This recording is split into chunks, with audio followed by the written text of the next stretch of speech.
Je m'appelle Bernard et je suis archéologue, avec plus de 30 ans d'expérience dans ce domaine. Je publie généralement mes recherches dans des revues universitaires, mais j'ai décidé de raconter mon histoire sur le forum avant que les universitaires et les sceptiques ne l'oublient ou ne la taisent. Tout a commencé il y a 6 ans, lorsque mon équipe effectuait des fouilles dans le nord de la Sibérie. Notre camp était situé dans un petit village isolé de moins de 3000 habitants, à environ 2000 km au nord-est de Moscou, au-dessus du cercle polaire arctique. Ici, dans les conditions difficiles de la toundra éternelle, où les hivers durent presque toute l'année et où les températures dépassent rarement les 10 degrés Celsius, il était incroyablement difficile de travailler, mais nous étions déterminés. En 2007, une compagnie pétrolière russe a mené des travaux d'exploration géologique dans la région, dans l'espoir de trouver de nouveaux gisements de pétrole. Elle n'a pas trouvé de réserve significative, mais une rencontre accidentelle avec une petite faille géologique a provoqué un événement microsismique, une sorte de microséisme, qui a fracturé une partie du sol et de la glace. À la suite de cet effondrement, une partie du sol et de la glace s'est détachée et une saillie est apparue à la surface, ressemblant à une fleur qui s'épanouit au printemps. Cette saillie s'est avérée être l'entrée d'une grotte qui était auparavant scellée sous la glace éternelle. Dès que l'équipe a découvert ce qu'il y avait à l'intérieur, les travaux ont été immédiatement interrompus et la direction a rapidement demandé à notre institut d'envoyer un expert pour étudier ce mystérieux objet. Pour préparer l'expédition, il a fallu organiser 2 vols distincts, un voyage en train de plus de 5 heures, et le voyage total a duré près de 35 heures. Dans le premier vol, j'étais accompagné de mon vieil ami et collègue respecté, le docteur Sergueï Tolevski, un géologue exceptionnel que je connais depuis de nombreuses années. Avant notre arrivée sur place, nous n'avions reçu que de vagues indications. Un effondrement inconnu s'était produit quelque part en Sibérie, provoquant une faille dans la terre, et nos données préliminaires indiquaient la présence d'une formation souterraine inhabituelle. Nous avons été informés que cette formation avait probablement une importance archéologique, et l'Institut a insisté pour que nous arrivions d'urgence. Dès notre arrivée dans ce coin reculé de la Sibérie, l'atmosphère était imprégnée de la rudesse de la nature. Les vents froids, l'humidité glaciale et la vaste étendue de la toundra donnaient à tout ce qui nous entourait un sentiment d'ancienneté et de destin inévitable. Notre campement à Lobochero était modeste, mais nous savions que chaque moment d'anticipation pouvait être crucial si cette région cachait vraiment les secrets du passé. Nous avons installé notre camp, discuté de notre plan de travail et nous sommes équipés du matériel nécessaire. Peu après, les habitants nous ont signalé qu'une petite fissure avait été découverte sur le site d'un effondrement récent, menant profondément dans la terre, l'entrée d'une grotte qui, selon les rapports préliminaires, n'avait pas encore été explorée. Notre première arrivée sur le site a été accompagnée de fortes tempêtes de gel et de neige. Nous avons vu les vents souffler des flocons de neige et des amas de glace masquer les chemins. Cependant, lorsque notre équipe s'est approchée du site de l'effondrement, une image étonnante est apparue devant nos yeux. Sous l'épaisse couche de glace, nous avons vu une brèche étroite, à peine visible, qui formait un petit rebord dans le sol. Derrière ce rebord, comme derrière un voile, se trouvait une immense grotte, auparavant scellée et inaccessible à cause du permafrost. Nous avons utilisé de puissantes torches pour scruter l'entrée obscure. Les premières minutes ont ressemblé à une inspection de routine des formations géologiques, mais nous avons ensuite remarqué quelque chose qui sortait de l'ordinaire. Les parois de la grotte étaient peintes de motifs et de symboles bizarres rappelant d'anciens pétroglyphes que l'on ne trouve nulle part ailleurs. Ces signes semblaient avoir été sculptés à la main avec un soin et une habileté étonnants, et montraient clairement que derrière la grotte se cachait quelque chose de bien plus important qu'une simple anomalie géologique. Nos premières recherches ont confirmé que cette formation était unique. La datation radiométrique a montré que les formations de pierre ici ont été formées il y a environ 150 000 ans, certainement bien avant toutes les civilisations humaines connues. Cette découverte nous a amenés à nous demander si quelque chose de plus ancien n'aurait pas existé ici, avant l'apparition de l'homme, ou peut-être même avant le premier appel à la civilisation. Au cours des années suivantes, nous avons travaillé sur les fouilles avec une diligence incroyable. Les conditions climatiques difficiles, les gelées constantes, les tempêtes de neige et les vents glacés ont constamment mis nos forces à l'épreuve, mais le désir de résoudre le mystère de cet endroit nous a donné la force de continuer. Chaque jour, nous avons élargi le passage en enlevant soigneusement une couche de sédiments jusqu'à ce que nous puissions atteindre la partie la plus profonde de la grotte. Là, dans l'obscurité, nous avons trouvé plusieurs salles décorées de pétroglyphes représentant des scènes de chasse, des rituels religieux et même des signes abstraits dont nous n'avons jamais pu déchiffrer la signification. Il s'agissait des ruines d'une culture qui n'avait pas d'analogue dans les archives archéologiques connues. L'une des découvertes les plus intrigantes a été un passage voûté menant à une chambre petite mais spacieuse dotée d'une porte métallique massive. Cette porte, malgré l'âge évident de la structure, était remarquablement bien conservée. Sa surface était couverte de motifs semblables à des peintures, et au centre se trouvait un mécanisme de verrouillage composé de 8 protubérances symétriques. Aucun d'entre nous ne pouvait comprendre comment une culture ancienne avait pu créer un tel dispositif, car la technologie de l'époque était, dans notre esprit, beaucoup plus simple. Cette découverte remettait en question tout ce que nous savions sur les capacités des peuples anciens. Nous avons mené de nombreuses négociations avec des scientifiques collaborant avec notre institut et avons finalement réussi à obtenir des fonds pour poursuivre nos recherches. Malgré toutes ces difficultés, notre équipe a continué à travailler sur les fouilles pendant 3 ans. Nous avons étudié chaque détail, collecté des échantillons, pris des photos et essayé de reconstituer la séquence des événements qui ont conduit à la formation de cette grotte mystérieuse. Nous avons creusé couche après couche d'anciens sédiments en essayant de comprendre ce qui était exactement imprimé dans ces murs de pierre. Les théories sont nombreuses.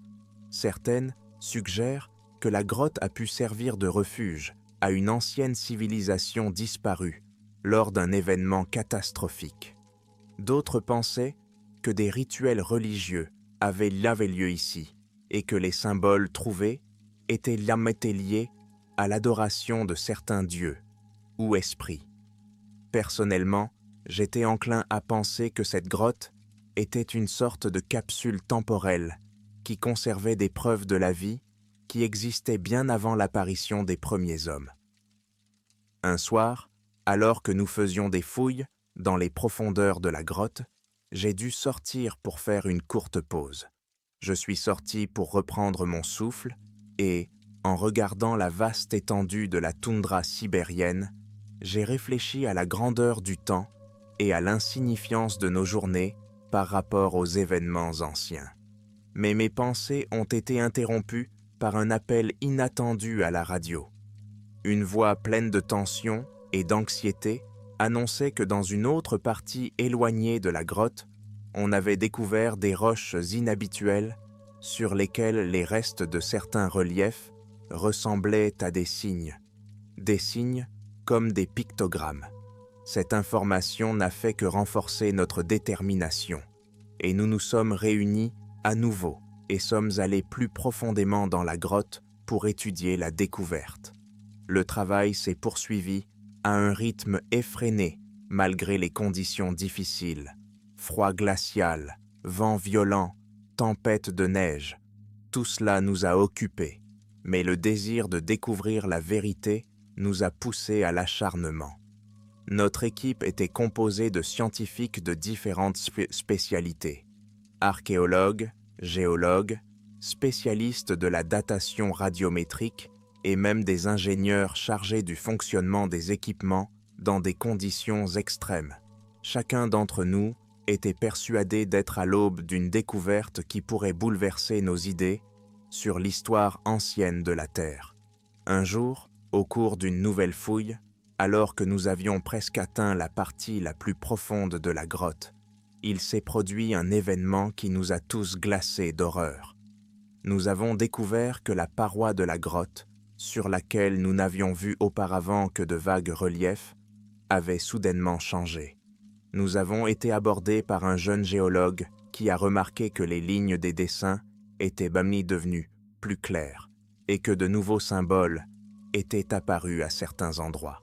On aurait dit que quelqu'un ou quelque chose les avait ajoutés récemment.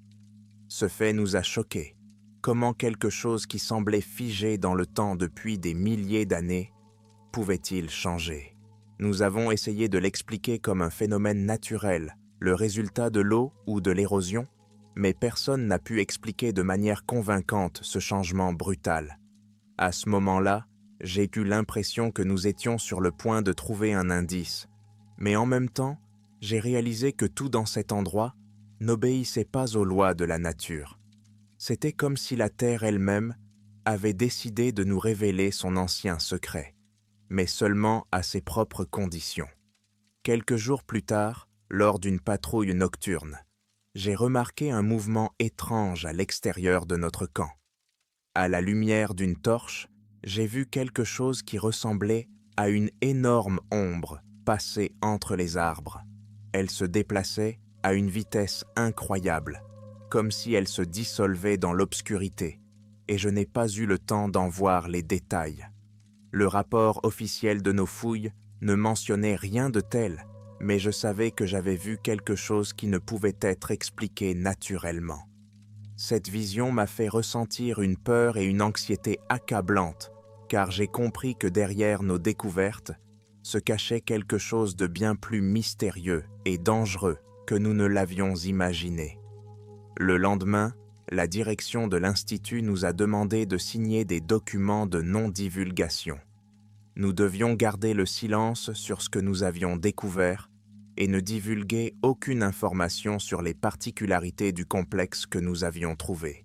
La version officielle affirmait qu'aucune anomalie n'avait été découverte et que tous les bruits que nous avions entendus pouvaient s'expliquer par le vent, le grincement des vieilles structures et les processus naturels d'érosion. Mais je savais que j'avais vu quelque chose d'autre, et mon intuition me disait qu'il y avait une vérité derrière tout cela et qu'on essayait de nous faire taire. De nombreuses années se sont écoulées depuis lors, et je continue à patrouiller dans les zones reculées du parc. Mais chaque fois que j'entends le bruissement du vent dans les fourrés denses ou que je vois une lueur vacillante sur un mur de pierre, le souvenir de cette nuit me revient. Je me souviens encore du frisson qui a parcouru ma peau lorsque j'ai vu pour la première fois cette ombre mystérieuse, lorsque mes yeux ont rencontré sa lumière jaune, lorsque j'ai senti qu'on m'observait. Ces sensations ne me quittent pas un instant. Je ne peux pas croire que mes supérieurs nous demandent d'oublier tout cela. Ils veulent que nous fermions les yeux et que nous continuions à travailler comme si rien ne s'était passé. Mais la vérité, c'est que derrière les zones fermées du parc, où il est officiellement interdit de se rendre en raison des risques d'éboulement, se cachent des secrets qui pourraient changer notre compréhension du monde.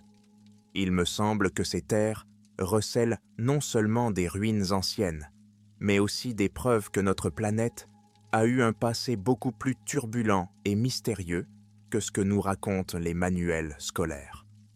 Au fil des ans, j'ai vu nombre de mes collègues commencer à éviter de parler de ce que nous avons découvert. Certains ont même ouvertement admis qu'ils craignaient que leur vie ne change s'ils disaient la vérité. Et Je l'admets. Il m'est arrivé plus d'une fois de me demander si je n'étais pas devenu fou en essayant de rationaliser ce qui se passait. Mais ce dont je suis sûr, c'est que j'ai vu ce que j'ai vu, et que les sensations que j'ai éprouvées cette nuit-là me hantent encore. Chaque fois que je patrouille dans la région, je ne peux m'empêcher de me rappeler ces moments où, alors que j'avançais sur des chemins abandonnés, je sentais quelque chose d'invisible qui m'observait. Peut-être que quelqu'un ou quelque chose essaie de nous avertir qu'il vaut mieux ne pas élucider certains secrets. Je suis convaincu que si nous continuons à creuser, si nous n'avons pas peur de poser des questions inconfortables, nous pourrons un jour découvrir la véritable nature de ce lieu. Mais tant que la direction de l'Institut insistera sur le silence, je resterai seul avec mes peurs et mes souvenirs. Un jour, quelques mois après avoir signé les documents de non-divulgation, j'ai reçu un message anonyme. Son contenu était simple mais clair. La vérité, c'est que l'endroit où vous regardez peut tout changer. Soyez prudent. J'ai longuement réfléchi à ce message. Peut-être avait-il été écrit par quelqu'un parmi nos collègues qui ne pouvait pas supporter de rester silencieux, ou par quelqu'un qui en savait plus que ce que nous étions autorisés à savoir. Mais il n'a fait que renforcer ma détermination à trouver des réponses. Alors que j'écris ces lignes aujourd'hui, je réalise que ma vie a changé à jamais.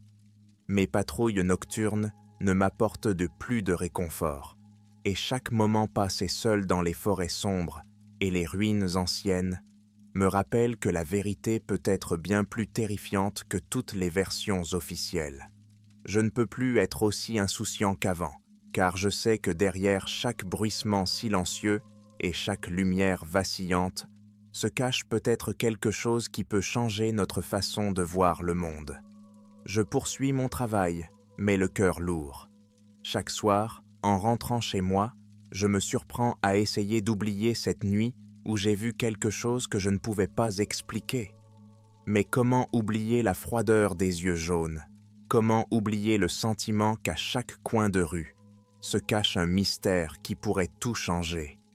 Je sais que mon devoir de garde forestier est de protéger ce parc et ses visiteurs, mais un feu de curiosité brûle en moi, ainsi qu'un désir de découvrir la vérité, aussi terrible soit-elle. Peut-être qu'un jour, la vérité éclatera et que nous pourrons comprendre pourquoi ces terres recèlent de tels secrets. Ou peut-être que certaines choses doivent en rester à jamais dans l'ombre, de peur qu'elles ne détruisent notre monde. Mais je sais une chose, tant que je continuerai à patrouiller sur ces terres, je chercherai des réponses. Chaque nouveau son, chaque bruissement de branches me rappelle que derrière les zones fermées du parc se cachent non seulement les dangers des glissements de terrain, mais aussi d'anciens secrets que nous n'avons pas encore découverts. Cette histoire n'est pas seulement le récit de ce qu'un garde forestier a vu. Elle montre comment l'ordre officiel peut cacher la vérité, comment le silence peut être une punition et comment la peur peut être le compagnon constant de ceux qui osent chercher des réponses. Je la partage ici sur Reddit parce que j'espère que d'autres y ont vécu des expériences similaires, qu'ils savent que parfois les façades de la vie quotidienne cachent dans des secrets terrifiants qui peuvent changer toute notre compréhension du monde. Alors que la direction exige que nous oublions cet incident, je continue à patrouiller dans la zone d'accès restreint, observant le temps qui passe et le mystère qui n'est toujours pas résolu. Peut-être qu'un jour, lorsque l'hiver s'éloignera et que le printemps remplira à nouveau la forêt d'une énergie vibrante, je trouverai quelque chose dans cet endroit qui me permettra de faire la lumière sur ce qui s'est passé. En attendant, je garderai ce secret en silence, sachant que la vérité est parfois si horrible que sa divulgation peut être trop coûteuse. C'est ainsi que je vis ma vie, entre les longues gardes de nuit, les vents froids de Sibérie et le désir inextinguible de découvrir la vérité. Je ne peux plus regarder les forêts enneigées avec autant d'insouciance qu'avant, car chaque ombre me rappelle que nous ne sommes pas seuls, que quelqu'un ou quelque chose nous observe depuis les profondeurs des anciennes ruines. Et si quelqu'un lit un jour ces lignes, j'espère qu'il se rendra compte que les rapports officiels peuvent y cacher beaucoup plus de choses qu'ils n'en montrent, et que parfois, le silence n'est pas un signe d'accord, mais de peur de quelque chose qui peut changer toute notre vision du monde. Je continue à travailler, à patrouiller et à vivre avec ce mystère. Et jusqu'à ce que je trouve des réponses définitives, je me souviendrai de cette nuit où un vent froid et la lumière vacillante d'une torche ont ouvert la porte d'un autre monde. Un monde où les secrets anciens et les peurs modernes s'entremêlent et où la vérité peut être bien plus terrifiante que la fiction.